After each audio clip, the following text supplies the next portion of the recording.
Welcome back to my channel, the IITian Coder.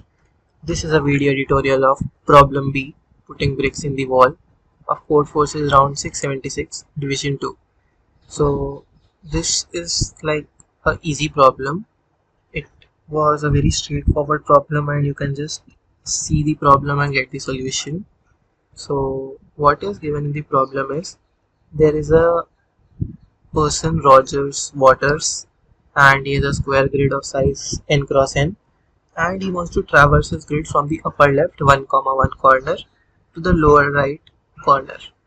Waters can move from a square or any other square adjacent by a side as long as he is still in the grid.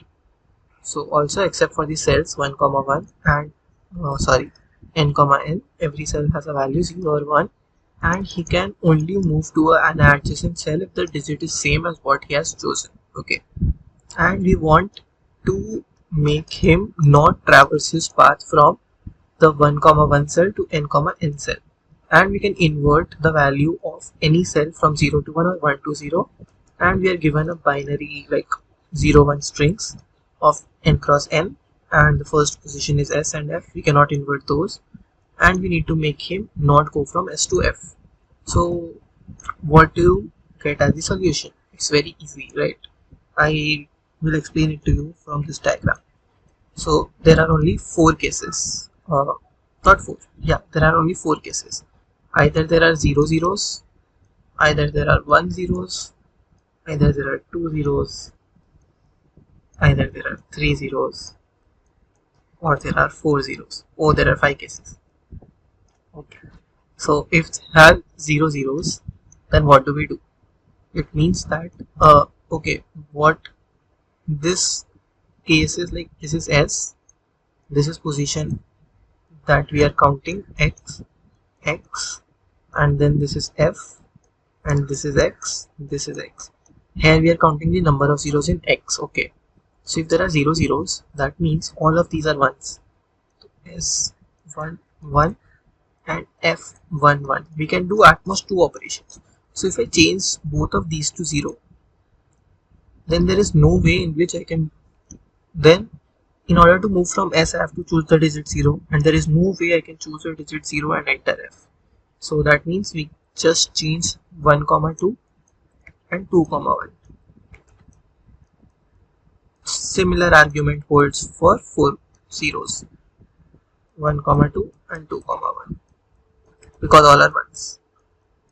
Then these two cases are similar. There are 1 zeros or there are 3 zeros. So if there is only 1 0, we just find that 0. Suppose there are let's take case, wait, s 0 1 f 1 1. Okay, wherever there is 0, we just put the adjacent 1 as 0. Again the same situation arises, 0 0 1 1, and we can never reach f from s. So we just need to find where the 0 is and just put the adjacent 1 as 0. Then comes the case with 2 zeros. This is a little bit tricky but easy to handle. Just check if this is a case, like either all the 2 zeros are adjacent. If they are adjacent, then no issues, just continue, output the answer as 0. If they are not adjacent, then what do you need to do? So the only case would be 0 1 f 0 1. Yeah, these can be interchanged, these can be interchanged. So just find which out of these is 0 and make the other 1, and just find which of these is 0 and make the other 0. Got the point? So basically we make 1 1 0 0, or you can do the vice versa. So we just need to find which is 0, make it 1, which is 0, make the adjacent 0. So that was all the solution. Let us look at the code now.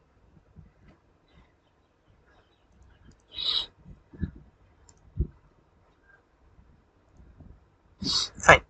So the code is very simple.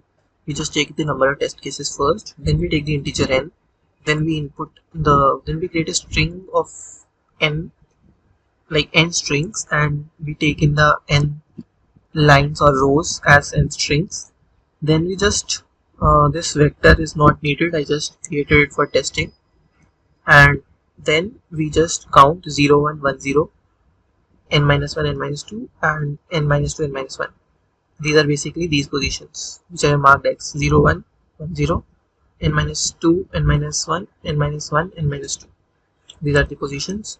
So now we have count 0. If it is 0, then we output this. If it is 1, then we output the adjacent, then we find where the 0 is and output the adjacent person. If count 0 is 3, then we find where it is 1 and we make the adjacent 0 1. And if it is 4, we just change the first two zeros to ones, and this is the case when count 0 is 2, and we handle it. So hope you understood this solution. Please do like, share and subscribe.